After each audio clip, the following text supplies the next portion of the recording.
পড়লো অভিষেকের football club Diamond Harbour FC. 30শে জুনের মধ্যে আইএফ এর চিঠির উত্তর না দেওয়ার জন্যই বাদ, আর একই কারণে বাদ সুজিত বসুর শ্রীভূমিও।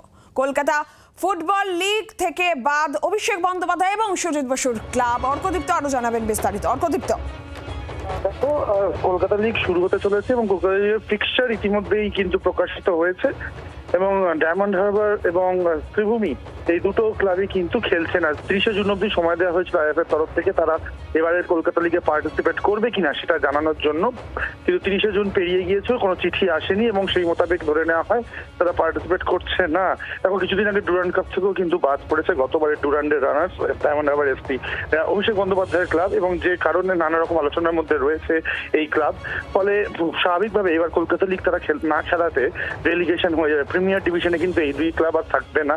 তবে সুরুচি সংঘ, তাদেরকে নিয়েও একটা প্রশ্নচিহ্ন তৈরি হয়েছিল। সুরুচি সংঘ জানিয়েছে তারা পার্টিসিপেট করছে, অর্থাৎ এবারে কলকাতা লিগে সুরুচি সংঘ আছে। নিরঞ্জনা, ধন্যবাদ। অর্কদীপ্ত। বাংলার আওয়াজ, বাঙালির আবেগ, জি 24 ঘন্টা।